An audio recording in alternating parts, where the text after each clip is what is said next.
We're standing outside the Capitol complex to talk about the major bills that have come out of the legislature so far this session.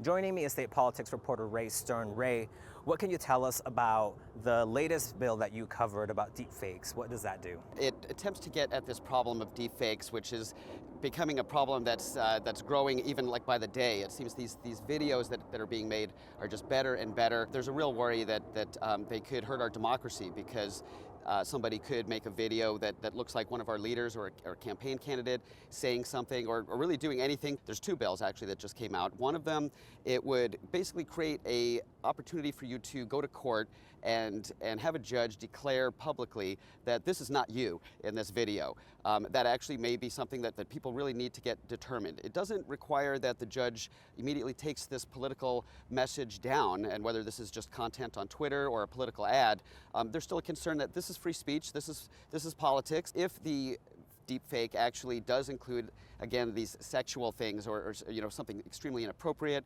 or it's obviously just made to just harass this person, then you can actually petition the judge to get it taken down and or sue for damages. And then there's one other bill that actually goes along, and this one is a little simpler, and it requires that deepfakes that are political have a disclaimer that AI was used to make this video. There's also a couple series of bills that came out that address housing. We know that that's a major issue. What have these packages of housing bills, what do they essentially do that would help solve that situation? There were a lot of ideas about how to solve this terrible affordable housing crisis. What this casita bill does that Hobbs signed, you can have a casita, which is like a small home built on your property, and this bill was designed to kind of stop some of the out-of-state investors coming in, buying a property, putting casitas on it, and then renting them out and not living there. Then another bill requires cities to have more acceptance of duplexes, townhomes, and things that are called sort of like middle housing. It's not an apartment complex, but it's not a single-family home anyway that have become so expensive.